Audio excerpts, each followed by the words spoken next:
The Pacific Northwest has always been my home. I've lived in Washington State for 9 years, and that's where a majority of my family resides. I moved to Idaho and started anew there after my parents divorced when I was 10, and then I jumped over to Oregon when I was 23 after falling in love with the cozy mountain town that I've resided in for 6 years now.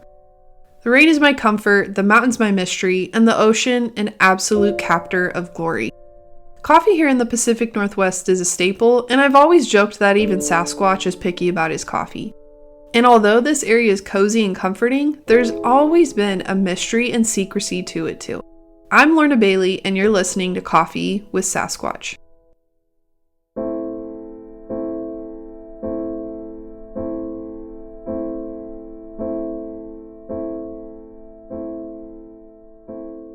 Today I'm excited to share with you a legend from my own hometown.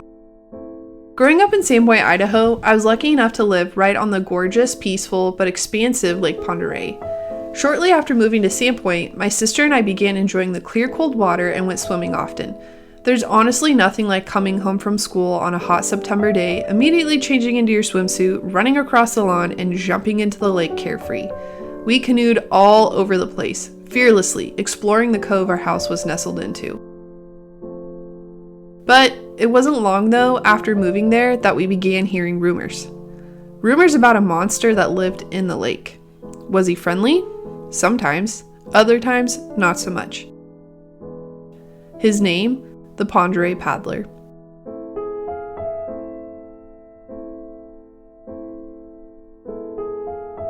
When we asked what he looked like, many people told us that he was pretty much the cousin of the infamous Loch Ness Monster.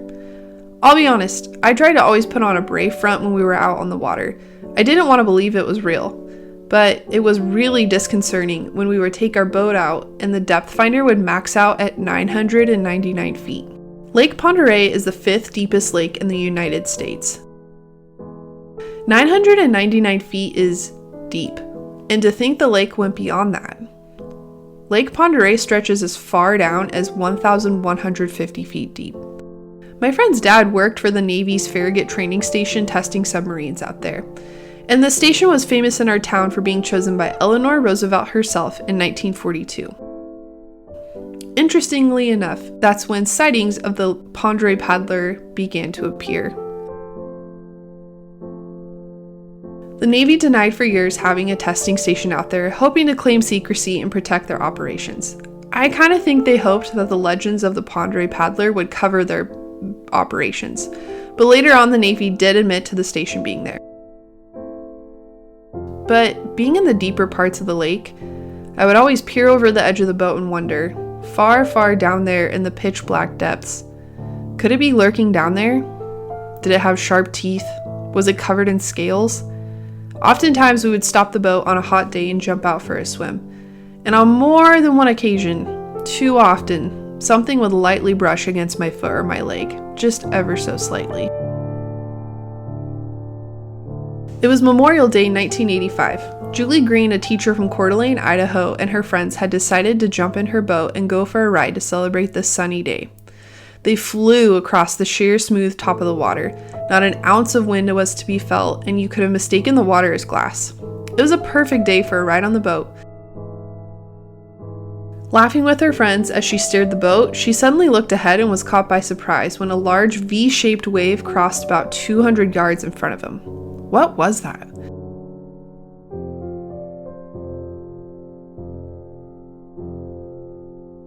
The object swam along, breaching the surface of the water and then sinking again, breaching and then lowering beneath the surface. It was clear that the object was much, much larger than her 22-foot boat.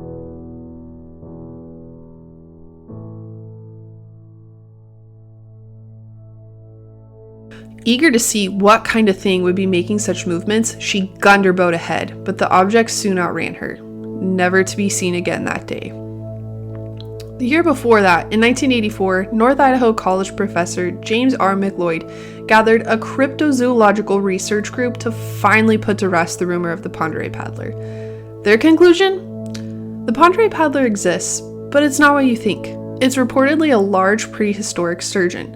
And although these guys can live up for 100 years, grow up to 1,000 pounds, and be as long as 16 feet, Could it also maybe be a dinosaur that's been able to stand the test of time?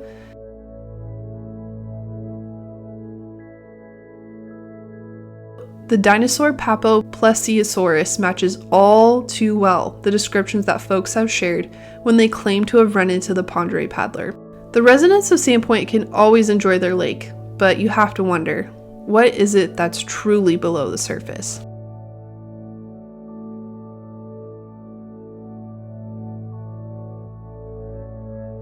In March of 2007, the River Journal staff photographer Jay Mock was out on a hike taking pictures of the gorgeous scenery surrounding Lake Ponderay when something suddenly caught his eye.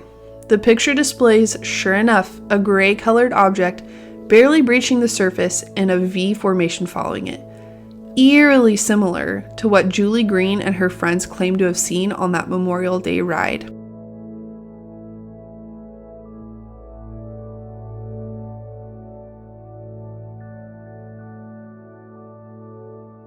Thanks for hanging out with me and listening to Coffee with Sasquatch. This show is a labor of love, and I would really appreciate it if you took a moment to leave a review, subscribe to the show, and share it with your friends and family who might also enjoy some of the mystery that lies in the Pacific Northwest. Got a story that you want to share that's happened in either Washington, Oregon, or Idaho that you think would be a good fit for the show? Email me at coffeewithsasquatchpod@gmail.com and share your story with me. You don't have to be named, and you can be anonymous. Thanks for listening.